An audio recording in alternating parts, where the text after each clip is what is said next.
I'm now speaking with Leroy Hackley from Culpeper, Virginia. Leroy, I'm certainly happy to finally make the acquaintance here with you. When did we first connect on Facebook? Right. Oh, geez, that's, let me think. At least 3-4 years ago, I'm thinking. You know, I think, I tell you when it was, Eric, when we were doing the, whoever started the reunification of the Hackley family. And I think they had a reunion down in Culpeper, at least 4 or 5 years ago. So, it might have been already 6 already. Time flies. So now, at that point in time, were you interested in your genealogy, or were you just connecting with Hackleys that you knew? Well, no, I had already started. My sister Cheryl, my oldest sister, she had done a lot of it years before that, and that was way before Ancestry.com, probably before the internet. And she had done some work on it, so I kind of got interested in doing that. And then she kind of, started raising a family, started doing some other stuff. So once the internet came in, then I started getting on Ancestry.com and started doing it. So I really became interested in it. And then when Facebook came in, I just kind of did a little search to see if, I was just thinking there's probably a half a dozen Hackleys out there, and lo and behold, all over the country, Hackleys just started coming up. So that really piqued my interest to really find out about the Hackley side. I got to ask you about this here, because before I forget it, your father, you mentioned that he was an avid baseball player. Yes. In fact, all my, the Hackleys, that was a big thing in a Hackley family. In fact, my oldest son, who's also named Leroy III, I remember when he was probably 7 or 8, he asked me, he said, "Dad, do I have to play baseball?" And I said, "No, you don't have to play, but you're going to have to change your last name." So we all grew up baseball. My dad played, I think he would have had a shot at the Negro Leagues, but he, back then they had the stakes, but the steel stakes in the bases, and he slid into third base and just ripped his leg up. So, back then, surgery wasn't what it was today. So when they redid the surgery, one leg ended up shorter than the other, so he wasn't able to play, but he played. I don't know if you call it the barnyard circuit, but there is a book called Sunday Coming about the black history of baseball in Virginia, and he is mentioned in that. So him and his buddies, he played for the Culpeper Dragons, was a pitcher, from what I understand. Well, I know he was a good baseball player because I got a chance in his later years to play with him. I was probably 18, and it was actually his last game, one of his last games, because I remember he was on first base, and I had a nice shot that I probably could have scored an inside the park homer, and he wasn't as fast as he used to be, and he slowed me up, and I let him know it. So right after that, he retired. Now, was he the first baseball player in your lineage? No. I think from what I understand, see, in Virginia every Sunday, and that was really the title of the book, is Sunday Coming, because if you ask people when's the next baseball game, they'd always say Sunday Coming, or whatever date it was. It was always, they never said it's coming up, or then it's just always Sunday Coming or Monday Coming, and so that was the title of the book, Sunday Coming. But back in Culpeper, every little town around had a baseball team. We had Brandy had a baseball team, Culpeper, Rixieville had a baseball team. So everybody, my dad's age, my grandpa's age, that was just a big thing. That was the Sunday thing. You played baseball, and then there was a big picnic like this. We had a cookout, and it was just a big community thing. So that lineage runs way deep. I don't know. I couldn't even tell you how far, but all my brothers played baseball. All 3 of my sons played baseball. They didn't have a choice. Some of my nephews, unfortunately, they gave up baseball, but a couple of them are still playing, and so it runs deep. My sisters all played softball, so it runs deep in the Hackley family. Well, you may not have known this, but in our branch of Hackleys, Paulo, please come here, sit over here for a second. Okay. She found a book that mentions her great-great-grandfather, and in that book it also mentions my great-great-grandfather as being baseball players. Right. Here out of Michigan. It was Marcellus and Granderson. I remember. I think they call Granderson Granny. I think they call him Granny, because I did run across that, and I read that and found it. I was actually happy to see that they were baseball players. It's like, okay, that's a good thing. Well, come sit. No, we're just talking about the baseball thing and about his family in baseball. Oh, yeah. And Look, yep. I found the book. you know how you research and you find all kind of goodies. So I found this book, and it's written by somebody in Benton Harbor. I think he was a professor at one of the schools there. But it mentions Marsalis as being one of the best baseball players in Benton Harbor. And he can hit the ball. They played on some hill. I can't remember the hill now. But he can hit the ball from where they were at to the top of the hill. And they started the Wolverines in 1870. Oh, really? Yes, and that's what it says. He had a brother, Granderson, and they called Granny. Yep, they Granny, called him Granny and Bo. Yeah, that's the other one. And yes. Bo Hackley. He was Jerome Hackley. Oh, that's Jerome. Okay. That's Jerome is Bo. I found it out through the book. But I wanted to get that book. I ordered one, but it was the wrong book. Okay. But you find out a lot of stuff in the book. And they mentioned Marsalis as being nearly white, and features and all. And Bo was, and they mentioned Bo being darker skinned. They don't say anything about Granny, but Bo was a comedian in his own right. He was a comedian. And they called Bo what? They called him Bo. That was his nickname. They said, how did they put it? I don't want to say the wrong, but they phrased it as he was, they didn't say darky, but they say he was dark skinned. I can't remember the exact phrase they used. But Bo was a comedian, and this Bill, what was his name? He was a writer and a poet, and he adopted Bo Hackley's name and would sign it. Oh, really? Yeah, yes, he would sign it because he would use the Negro dialect, and whenever he used the Negro dialect, he would use Bo Hackley's name. They were friends. His name was Benjamin King. His name was Benjamin King, and he was a famous poet in that time. But he died at an early age. Wow. He did, yeah. I'm just curious. I'm just trying to find out. Okay. I hope to see you at church tomorrow, 11 o'clock. Well, I'll be in Fort Wayne, going back to the plantation there. Well, all right. Thanks so much. Nice seeing you. Nice seeing you as well. This was fun. But let me ask you. All right, with okay, now you mentioned that there was 3 brothers that were part of the will, a part of some will.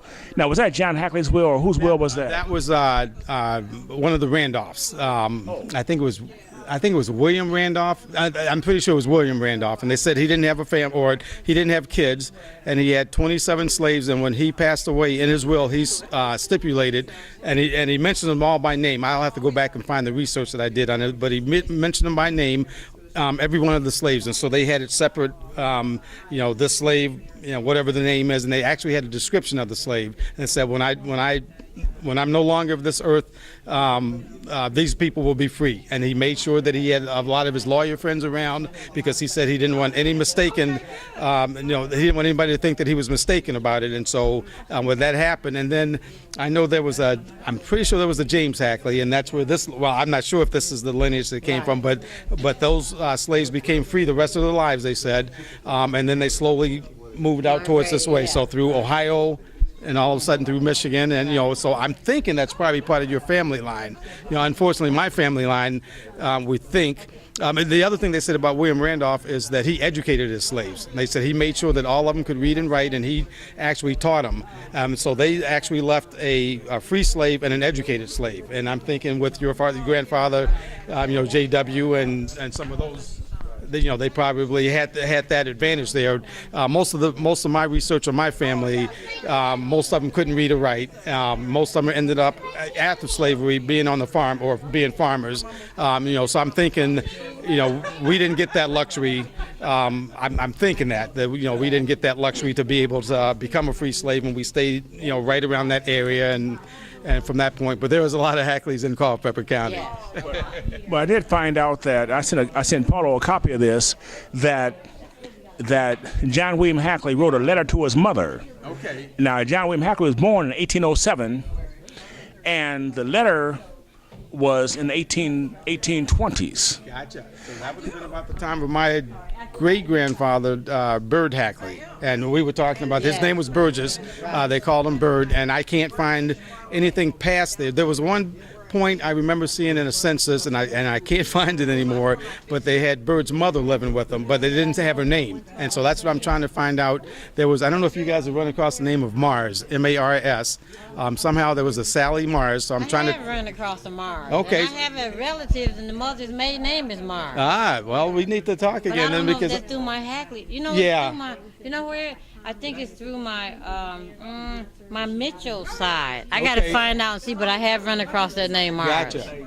And so somehow there was a Sally Mars. I'm thinking that might have been a grandmother or great-grandmother, but I'm not really sure how that ties in there yet. But what I ask you is, by John William Hackley being able to write a letter meant that he can read also. Right. And this is 1820s in Virginia. Gotcha. Now, seriously speaking, what could have happened to him?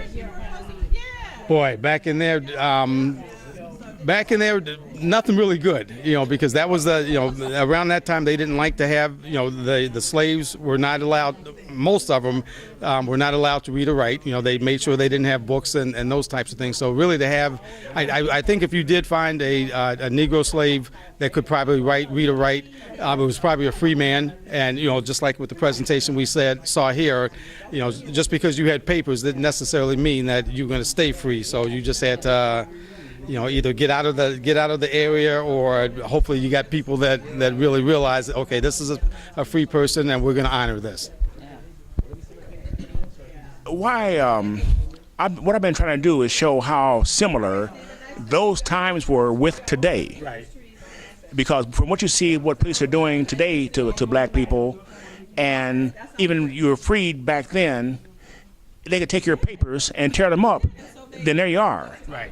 Yeah, and that's what I tell people. We were just having this conversation with a couple buddies just the other day, when we were discussing the Black Lives Matter and some of the things that happened today. I said, what we're saying today is really no different what's been happening throughout history. It's always been, it's always been that way. It's just more, we're social media, so you see a lot more. But whether it was policemen or whether it was the KKK, there was always, as an African American population, you always had to look out for those things. And that's not saying that everybody was bad, because obviously we had the Underground Railroad, so we had a lot of people helping out.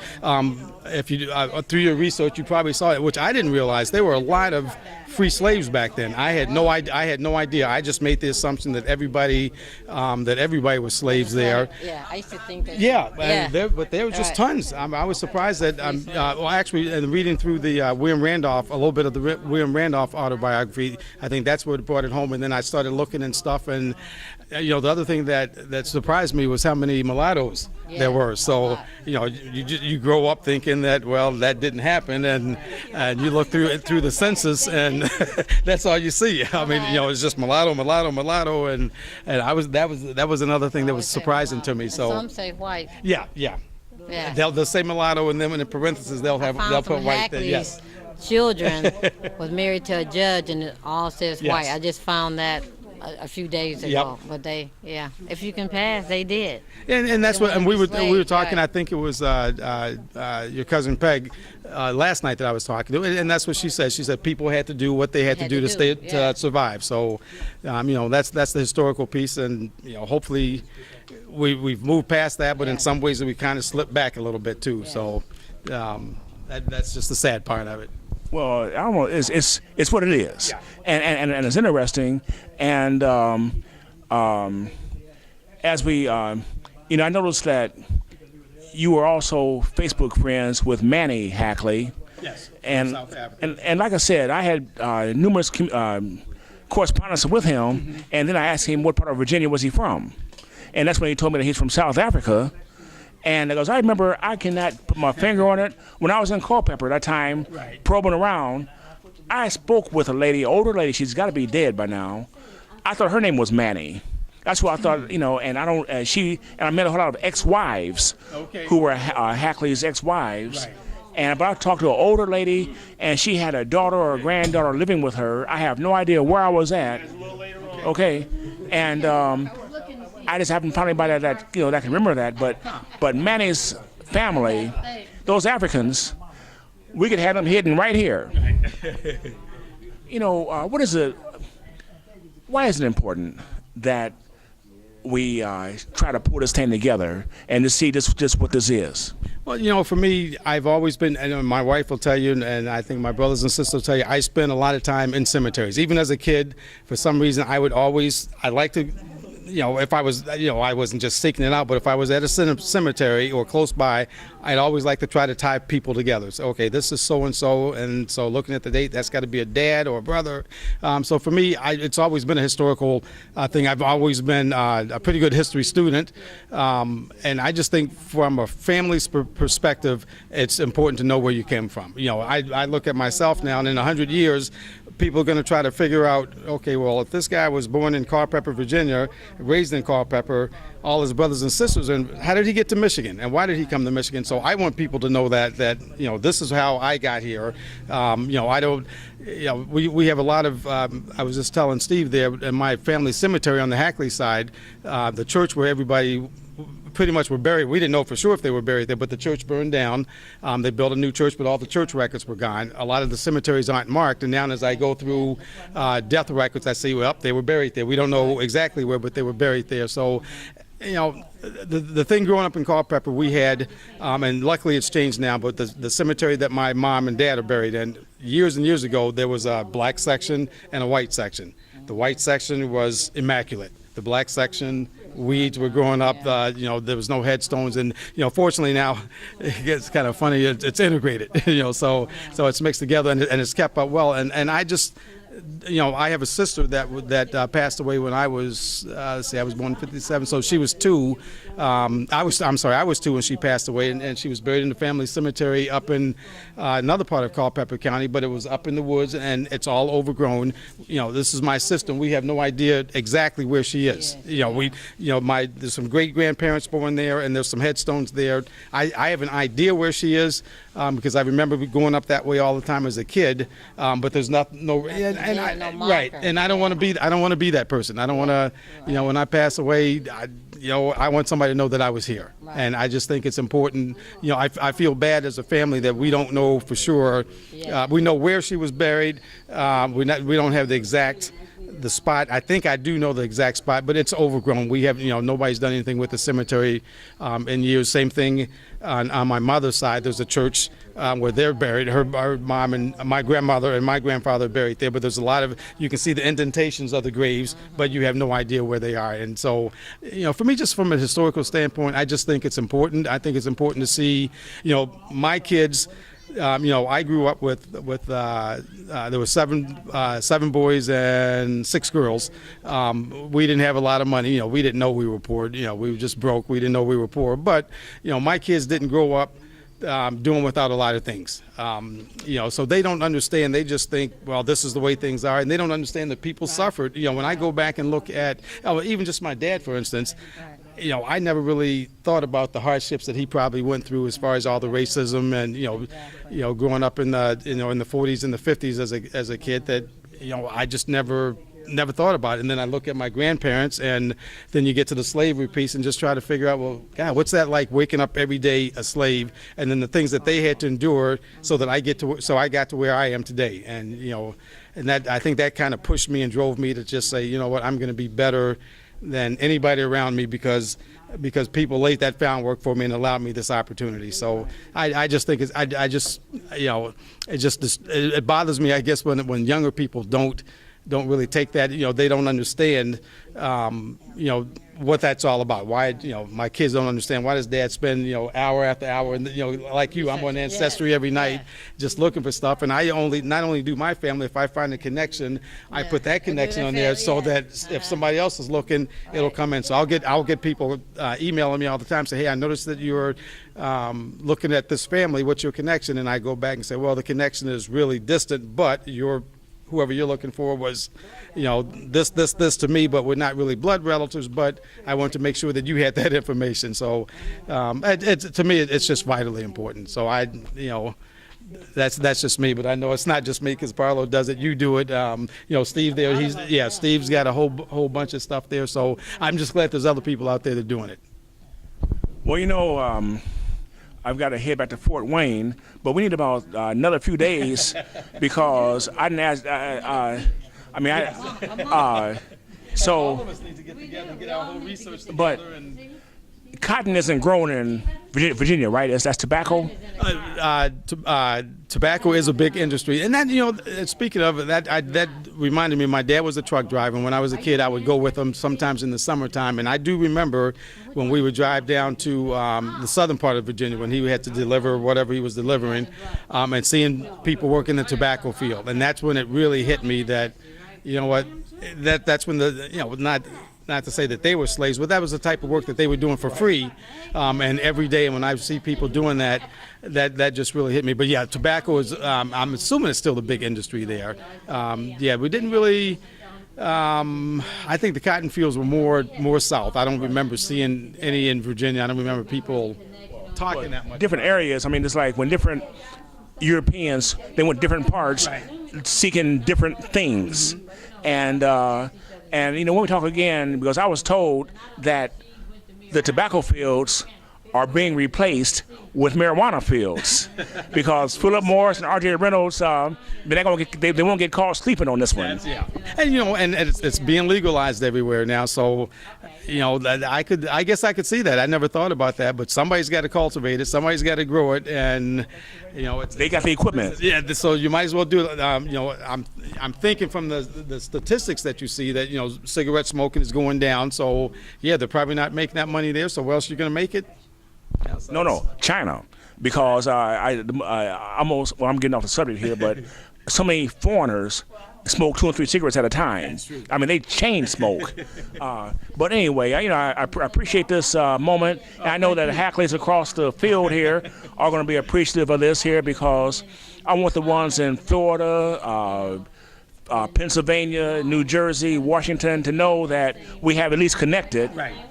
Yeah, and I know with my family, like my grandfather, for instance, he went up to New London, Connecticut, him and a couple of brothers. He came back, some of them stayed there, so I'm pretty sure that whole strand of Hackleys up there are probably related. Some of them branched off into New Jersey. Some stayed around Philadelphia area, just as you came down that pipeline.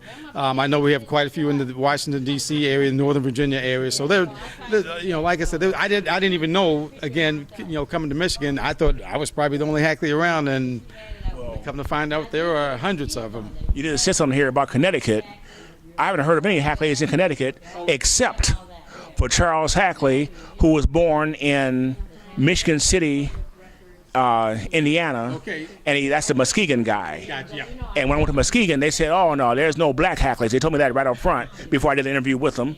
And but his Hackleys came out of Connecticut, and so every day you just these similar cities names or whatever, they keep popping up out of different mouths. Whether it be black or white, it's a similarity, and I've got to find out why is it that when you start finding the migration path of black Hackleys, that's the exact same migration path of white Hackleys. And what I did hear, I know the Muskegon Hackleys will say that, and they've done a lot for Muskegon, so I don't want to downplay that. But I have heard throughout the years, even when I first got to Michigan, Edgar Hackley, that I mentioned, had friended me, and we got together, and he told me a little bit of history, and he said that, and I don't know whether it was Charles Hackley, but one of the Hackleys from Muskegon actually started in Grand Rapids, and he fathered a lot of kids in the African American community, and that's why, and he always took care of them, and then he moved on. So I would venture to guess that he does have quite a few descendants from that line, even though they may not. It's kind of like when you first go to Monticello and they didn't want to talk about Sally Hemings. Well, now I just saw the other day they just hired 2 ladies, and that's their main job, is to discuss that when you go to Monticello, to discuss how it was a slave. The slaves living on Monticello, and the ancestry that Thomas Jefferson had. So they're recognizing that. So I think it's going to come. I think it's one of those that people just have to realize, look, this is part of history. It happened all the time. Like I said, you look in the census and you look and see a lot of mulattoes, and that part surprised me. I just, I just, number one, I didn't think it happened at that frequency, and then I didn't think that it was actually recognized back then. It was just one of those type things. But it's right there in the census, and and you look at the Hackleys here, same thing. So you could, you definitely tell that a lot of them are listed as mulatto, and it just shows you that we're all one people, and let's get along. Well, listen, thank you very much. You bet, Eric. It's a pleasure. Definitely a pleasure. Like I said, I think we all got to get our computers together one day and just kind of sit down and say, okay, what do you have on this person? What do you have on this person? Because the thing that you were saying was really true is just the similarities in names. We were talking about that. There was a lot. I looked at my family side, and we had some Clarence Hackleys. And, obviously there's a lot of James Hackleys, and some of the Francis Hackley, Valerie. I got a sister Valerie Hackley. There's a Valerie Hackley in this family, and it just goes on and on. So that doesn't happen by accident. My dad was Leroy Mason. I'm Leroy Mason. My son is Leroy Mason. My grandson's Leroy Mason. So those things are, those are intentional. And, when people are looking 100 years from now and they'll see that, well, there's a Leroy Mason in Virginia, but then there was a couple in Michigan. And you know what? It's the same family. And it's just amazing that, how do you do that? So that's why you just have to just keep digging, and it's just important to know all that stuff. And plus, you don't want to marry your cousin.